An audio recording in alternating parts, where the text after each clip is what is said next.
오늘 주신 하나님의 말씀은 사도행전 28장 1절부터 31절입니다. 우리가 구조된 후에 안즉 그 섬은 멜리데라 하더라. 비가 오고 날이 차매 원주민들이 우리에게 특별한 동정을 하여 불을 피워 우리를 다 영접하더라. 바울이 나무 한 묶음을 거두어 불에 넣으니 뜨거움으로 말미암아 독사가 나와 그 손을 물고 있는지라. 원주민들이 이 짐승이 그 손에 매달려 있음을 보고 서로 말하되 진실로 이 사람은 살인한 자로다. 바다에서는 구조를 받았으나 공의가 그를 살지 못하게 함이로다 하더니 바울이 그 짐승을 불에 떨어버림에 조금도 상함이 없더라. 그들은 그가 붙든지 혹은 갑자기 쓰러져 죽을 줄로 기다렸다가 오래 기다려도 그에게 아무 이상이 없음을 보고 돌이켜 생각하여 말하되 그를 신이라 하더라. 이 섬에서 가장 높은 사람 보블리오라 하는 이가 그 근처에 토지가 있는지라. 그가 우리를 영접하여 사흘이나 친절히 머물게 하더니 보블리오의 부친이 열병과 이질에 걸려 누워 있거늘 바울이 들어가서 기도하고 그에게 안수하여 낫게 하매 이러므로 섬 가운데 다른 병든 사람들이 와서 고침을 받고 후한 예로 우리를 대접하고 떠날 때에 우리 쓸 것을 배에 실었더라. 석 달 후에 우리가 그 섬에서 겨울을 난 알렉산드리아 배를 타고 떠나니 그 배의 머리 장식은 디오스그로라. 수라구사에 대고 사흘을 있다가 거기서 둘러가서 레기온에 이르러 하루를 지낸 후 남풍이 일어나므로 이튿날 보디올에 이르러 거기서 형제들을 만나 그들의 청함을 받아 이레를 함께 머무니라. 그래서 우리는 이와 같이 로마로 가니라. 그곳 형제들이 우리 소식을 듣고 앞비오 광장과 트레이스 타베르네까지 맞으러 오니 바울이 그들을 보고 하나님께 감사하고 담대한 마음을 얻으니라.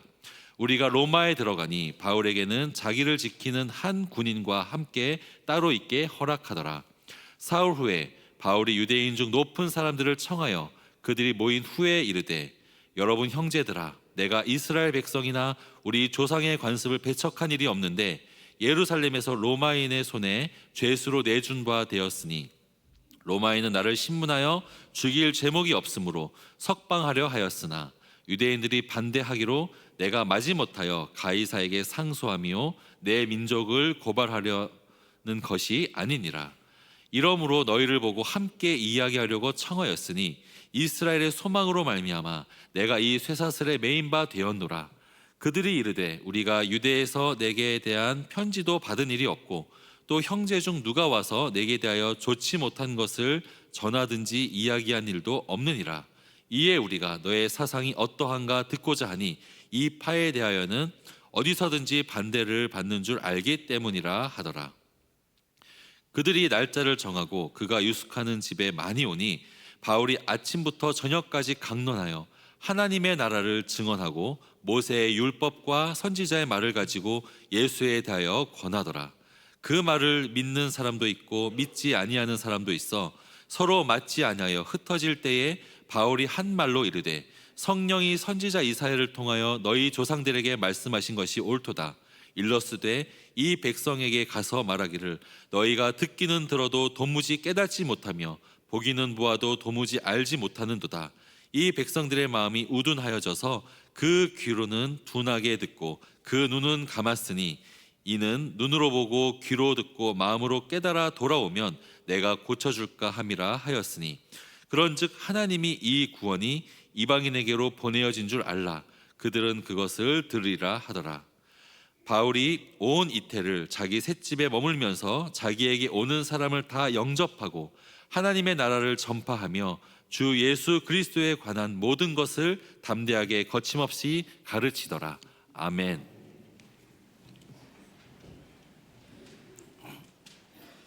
저희 가족이 이제 처음 유학을 갔을 때 이 백인들이 다수인 미국 교회를 다녔습니다. 10,000명이 넘는 메가처치였는데 저희 가족만 아시안이었던 것 같습니다. 먼저 다가와서 말을 걸고 또 집으로 초대까지 해준 미국 친구가 있었습니다. 알고 봤더니만 일본 여성과 결혼했다가 이혼을 하고 두 아이를 혼자 키우는 싱글 데디였습니다. 아마 우리 아이가 장애가 있으니까 또 긍휼의 마음으로 좀 친절을 베풀어 준 것 같습니다. 자기 아들 이제 축구 시합한다고 우리를 초대도 해주고, 또 교회 그 소그룹 모임에 또 우리 보고 오라고 하고, 또 근처에 있는 뭐 쇼핑몰, 맛집 다 데려다 주었습니다. 그 친구의 그 환대 덕분에 낯선 땅에서의 그 나그네 생활이 더욱 따뜻하고 또 풍성해졌던 것 같습니다. 자, 오늘 길고 길었던 이 사도행전이 이제 끝나는데요. 이 사도행전의 이 마지막 장을 이끄는 주제는 바로 환대입니다. 하나님의 환대입니다. 이 바울은 파선 후 상륙한 섬에서 낯선 원주민들의 환대를 받습니다. 또 걸어서 로마까지 가는 길에서는 먼 곳까지 마중을 나온 로마 교회 형제들의 환대를 받습니다.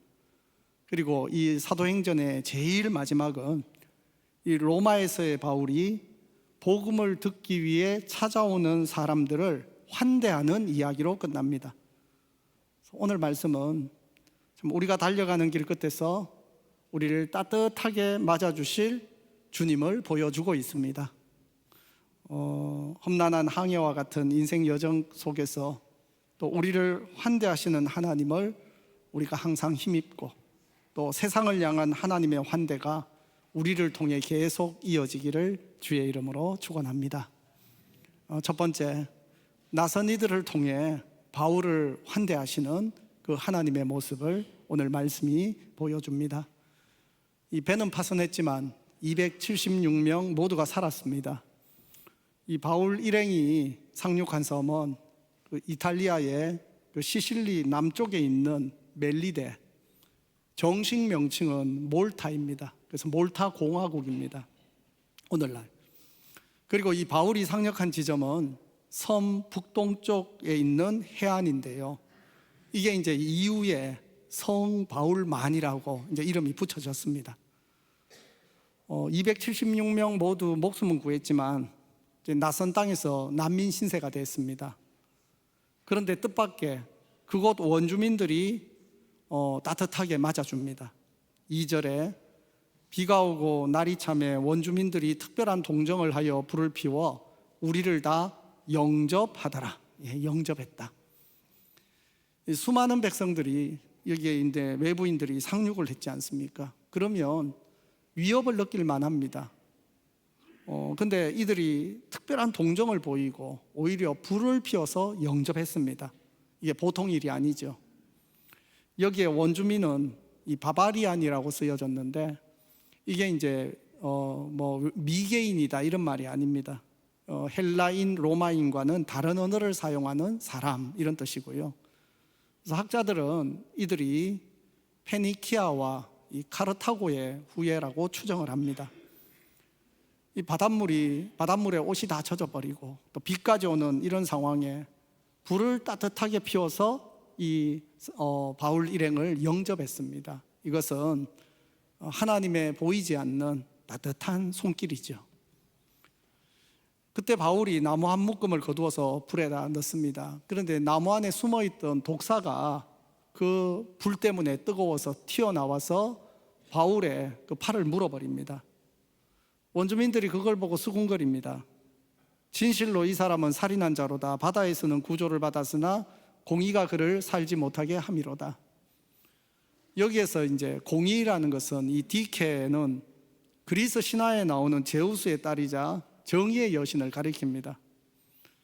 이 원주민들은 바울이 심각한 범죄를 저질렀으니까 바다에서는 살았지만 이 땅에서는 뱀에 물려 죗값을 받았다 이렇게 생각한 거죠. 하지만 반전이 일어납니다. 5절 6절, 바울이 그 짐승을 불에 떨어버리며 조금도 상함이 없더라.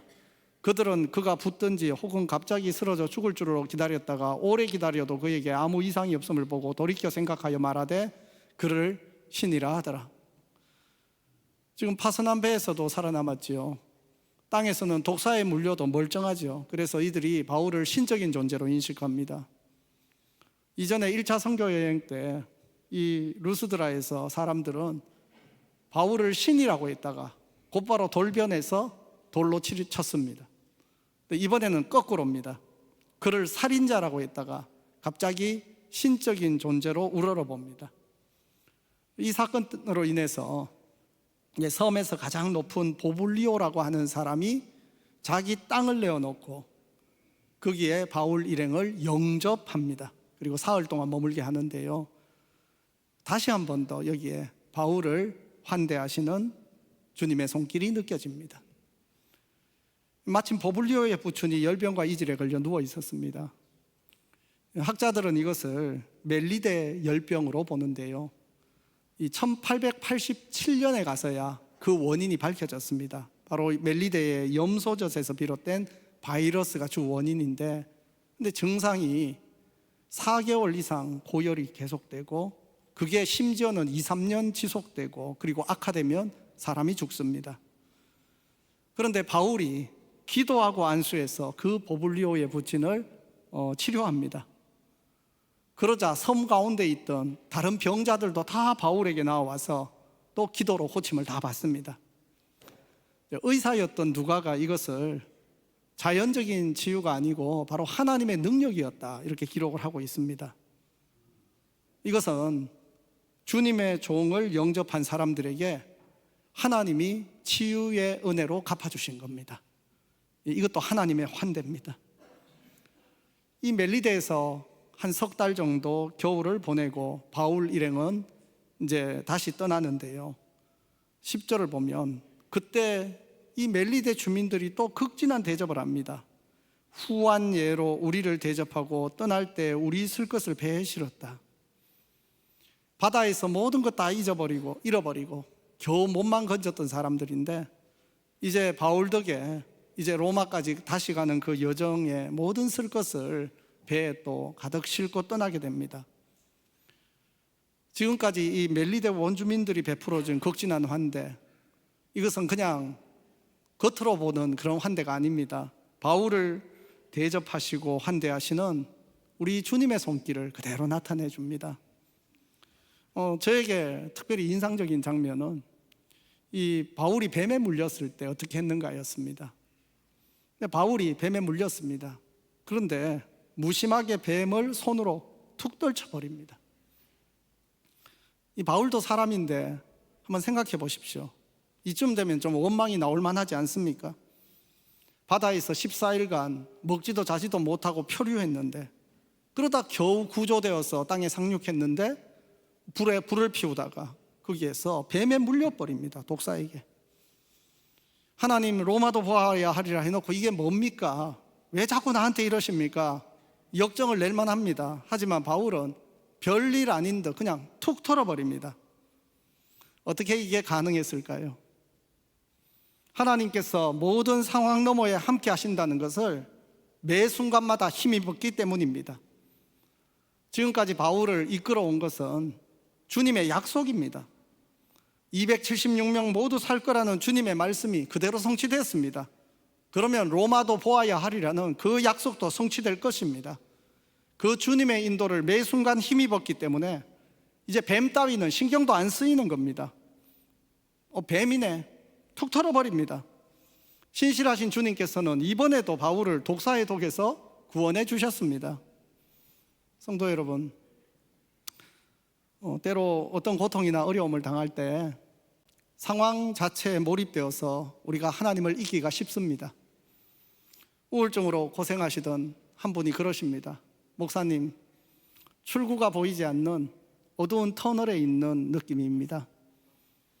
불의의 사고로 사랑하는 가족을 잃은 분을 만났는데 상실의 고통이 너무 커서 어떤 말도 위로가 되지 않습니다. 하지만 성도 여러분, 어떤 상황에서도 우리의 궁극적인 위로는 하나님이십니다.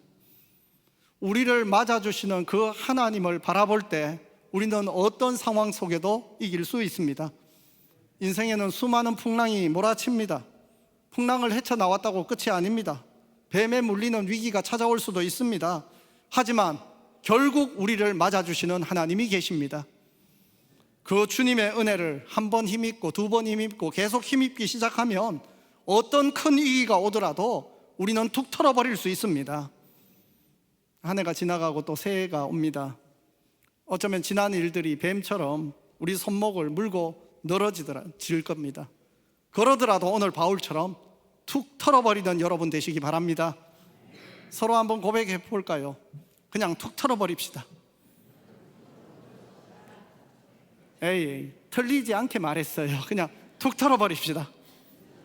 예, 우리 새해에 우리를 따뜻하게 맞아주시는 주님으로 인해 복된 새해 맞으시는 저와 여러분 되시기 바랍니다.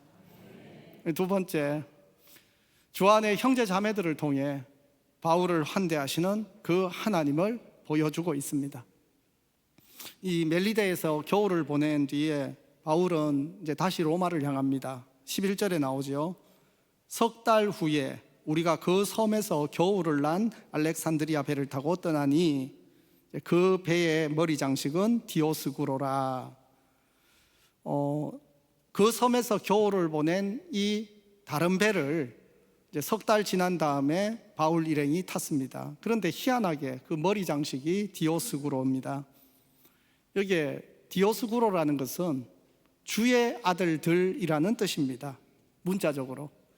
그런데 히랍 신화에 그 제우스의 쌍둥이 아들을 가리키는 말입니다.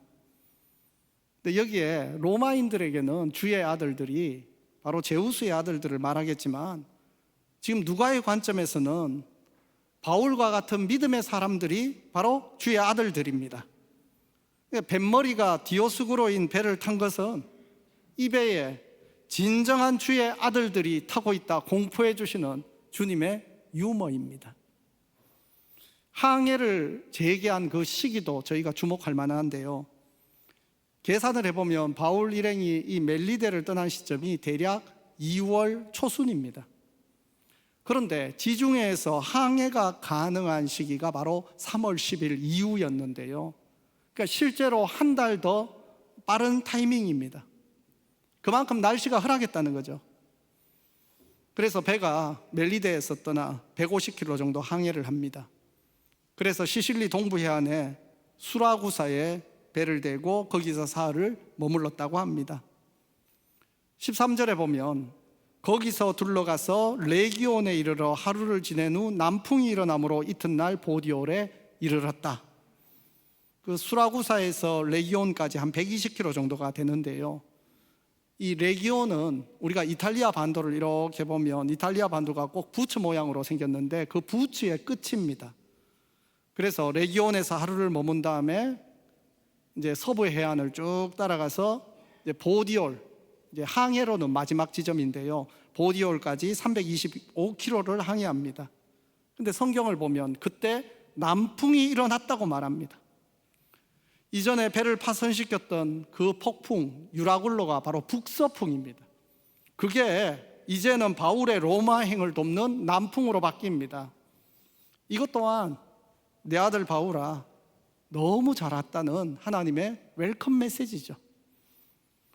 이 보디올에 상륙한 바울이 이제 로마까지 도보로 이동합니다. 14절, 거기서 형제들을 만나 그들의 청함을 받아 이래를 함께 머무니라. 그래서 우리는 이와 같이 로마로 가니라. 이 보디올은 로마 남동쪽 240km 거리의 항구 도시였습니다. 근데 그곳의 형제들이 바울 일행을 맞으러 나와서 7일 동안 함께 머뭅니다. 하나님이 특별 휴가를 주셨습니다. 그리고 또 걸어서 로마로 가는 그 길에는 로마 교회 형제들의 환대가 있었습니다. 15절, 그곳 형제들이 우리 소식을 듣고 아비오 광장과 트레이스 타베르네까지 맞으러 오니, 아비오 광장은 로마에서 남동쪽 62km 떨어진 곳입니다. 그리고 트레이스 타베르네는 로마에서 48km 떨어진 새 여관이 있는 정거장이었습니다. 그래서 삼관이라고 이전의 번역에서는 그렇게 번역했습니다. 한번 생각해 보세요. 로마 교회는 바울이 개척한 교회가 아닙니다. 바울은 로마를 방문한 적이 없습니다. 그런데도 불구하고 로마 교회 형제들이 무려 60km가 넘는 거리를, 먼 그 거리를 마중 나왔습니다. 그래서 이게 바울에게 얼마나 큰 위로가 됐든지 15절 말씀, 바울이 그들을 보고 하나님께 감사하고 담대한 마음을 얻으니라. 한번 정리해 봅시다. 낯선 섬에서 원주민들이 보여준 특별한 동정 속에서 하나님께서는 바울을 환대하셨습니다. 그 다음에 하나님 나라의 능력을 나타내심으로 섬 사람들에게 후한 대접을 받게 해 주셨습니다. 그리고 로마로 가는 배의 머리 장식을 통해서 여기 주의 아들들이 간다며 유머러스하게 격려해 주십니다. 사납던 북서풍을 부드러운 남풍으로 바꾸시면서 웰컴 투 로마라는 문자 메시지까지 보내주십니다. 바울이 개척하지도 않았고 방문한 적도 없는 로마 교회 성도들이 먼 곳까지 마중을 나와서 바울을 영접했습니다. 이 모든 것들이 바로 바울을 환대하는 하나님의 손길입니다. 비록 제수 신분이지만 바울은 전쟁에서 승리하고 돌아오는 개선 장군처럼 로마에 입성했습니다. 특별히 마지막에 바울이 로마 형제들이 그렇게 반갑게 맞으러 왔을 때 하나님께 큰 감사와 담대한 마음을 얻었다. 이 말씀에서 저도 참 큰 위로를 받았습니다. 짧은 목회 경력이지만 처음 사역을 시작한 해로부터 이제 25년이 지났습니다. 사실 대부분은 교회를 섬기는 일로 또 사역을 위한 공부로 참 쉴 틈 없이 달려온 것 같습니다. 평안한 때도 있었지만 폭풍속을 헤쳐온 기간이 더 많았습니다. 근데 그때마다 아무것도 아닌 우리를 환대해 주시는 바로 하나님의 손길이 있었습니다. 저희 가족이 두 번째 이제 유학을 갈 때 일인데요.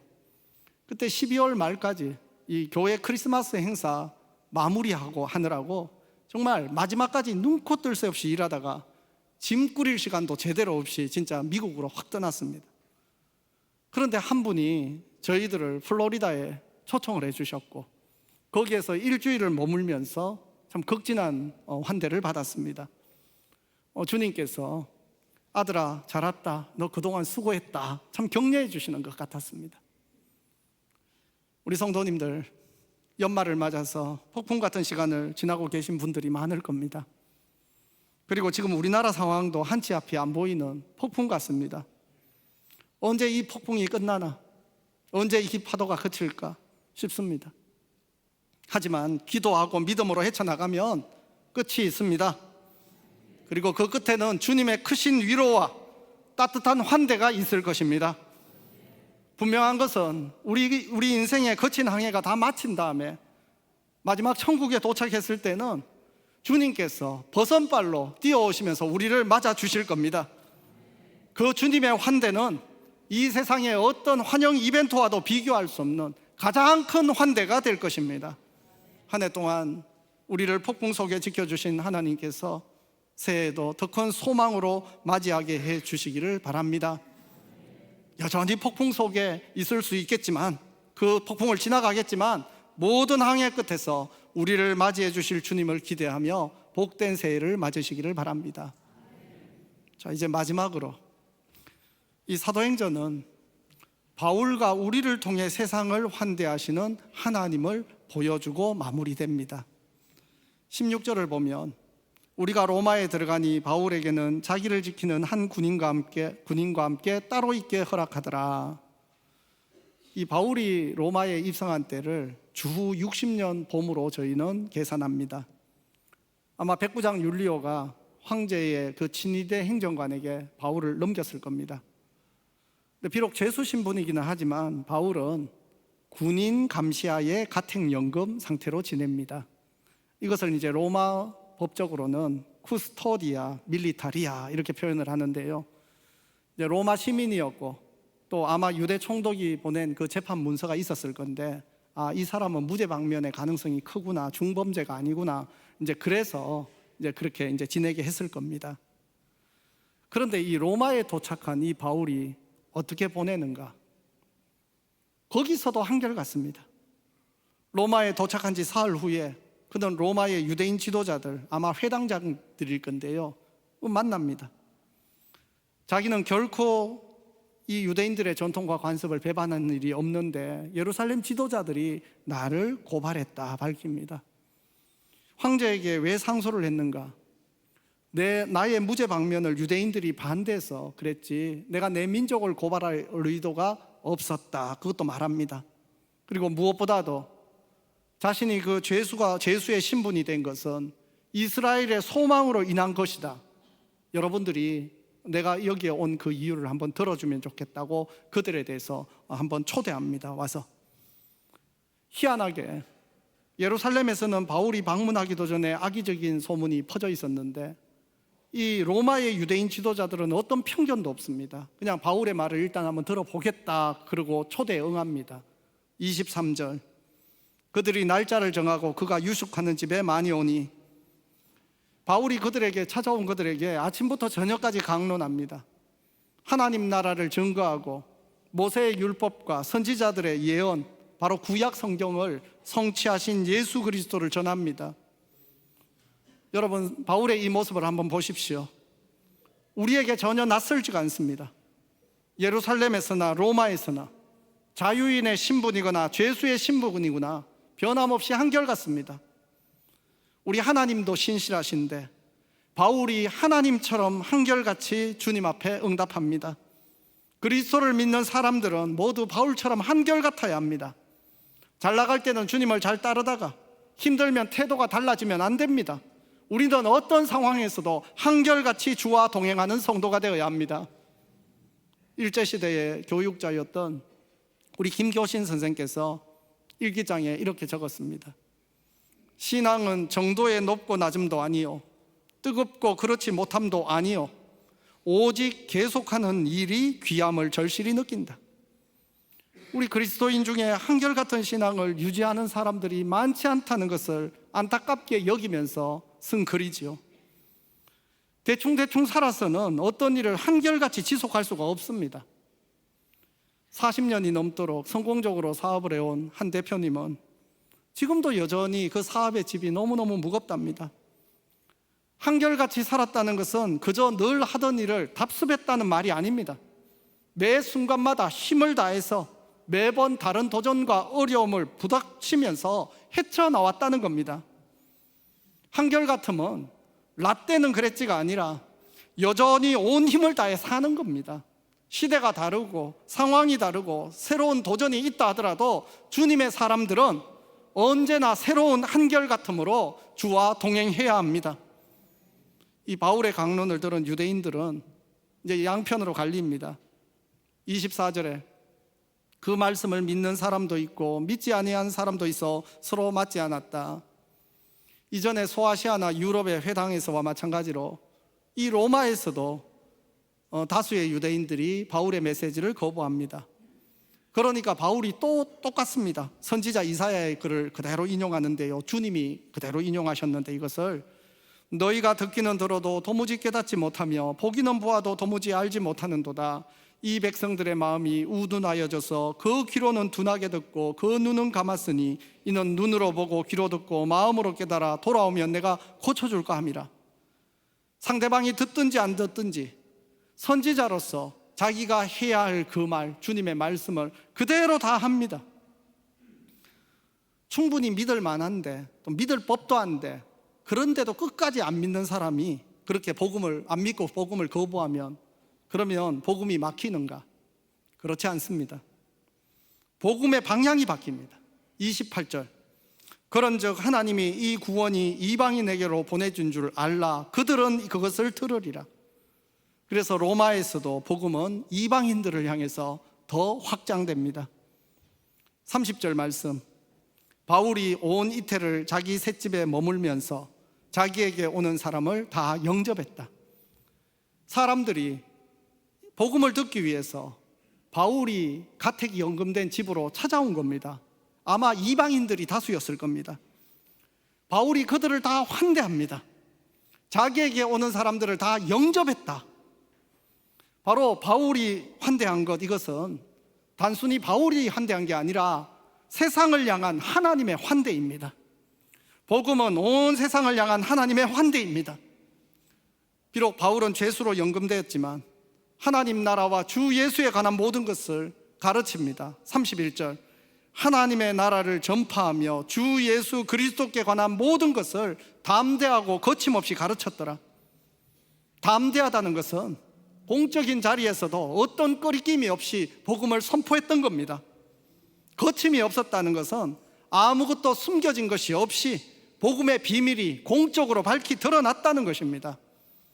이렇게 사도행전은 바울이 바로 복음을 거침없이 담대하게 가르치는 현재 진행형으로 마무리가 됩니다. 이 전승에 따르면 이 가택연금된 바울은 2년 후에 잠시 풀려나게 됩니다.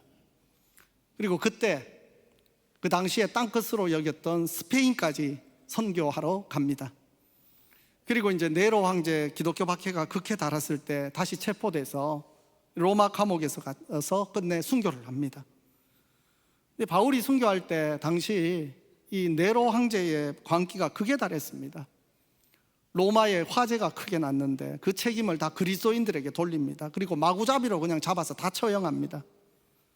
그때 로마의 노예와 하류층들뿐 아니라 이 상류층, 고위층, 그리고 귀보인들 상당수가 그리스도를 믿고 있었습니다. 근데 그때가 바울이 로마에 도착한 지 불과 4년 정도였는데 제국의 심장 로마에서 복음이 얼마나 불길처럼 확산되었는가, 그것을 증명해 주고 있습니다. 성도 여러분, 오늘날에도 복음은 상황에 묶이지 않고 전진합니다. 그냥 교회에 익숙한 사람들, 이 사람들은 더 이상 안 믿겠다고 교회를 떠날지 모릅니다. 유대인들 비슷하게. 하지만 교회에 물먹은 적 전혀 없는 불신자들이 복음을 듣고 돌이키는 역사가 여전히 나타납니다. 제가 만난 어떤 분은 친정어머니가 대대로 무당을 섬기는 분이셨습니다. 근데 사업을 하다가 큰 어려움을 겪고 너무 괴로워서 자기 발로 교회를 찾아왔습니다. 근데 한때 이제 무당을 열심히 섬기던 친정엄마가 너는 이제 진짜 신인 예수를 믿었으니까 믿으려면 제대로 믿어라. 나도 이제 예수 믿을란다. 그러면서 무당과 연을 끊고 온 집안이 예수를 믿습니다. 이게 오래된 이야기가 아닙니다. 10년도 안 된 이야기입니다. 성도 여러분, 시대가 달라져도 복음의 능력은 변함없습니다. 하나님은 지금도 온 세상을 맞이하고 계시고 온 세상이 하나님의 환대를 고대하도록 들을 수 있도록 그것을 전하는 예수의 행전을 이어갈 사람들을 부르고 계십니다. 저와 여러분들이 그 사람들입니다. 사도행전은 끝났습니다. 하지만 온 세상을 환대하시는 하나님의 복음은 여전히 진행 중입니다. 바울이 보여준, 사도들이 보여준 그 예수의 행전은 오늘 우리에게로 이어졌고 주님 오실 때까지 우리 후손들에게도 대대손손 이어질 것입니다. 그 길 끝에는 바울을 열렬하게 맞아주신 그 하나님께서 우리도 열렬히 맞아주실 것입니다. 주님이 직접 맞아주실 거고 앞서 나갔던 우리 천국 성도들이 우리를 막기 위해서 달려오고 있을 것입니다. 오늘 사도행전이 끝났는데요, 책거리를 해야 되는데 우리들의 행전이 계속 이어질 거니까 책거리는 영광스러운 결승 지점에서 해야 될 것 같습니다. 우리 주님 만날 날을 고대하며 예수의 행전을 이어가 하나님의 환대를 세상 속에 계속 이어가는 저와 여러분이 되기를 주의 이름으로 축원합니다.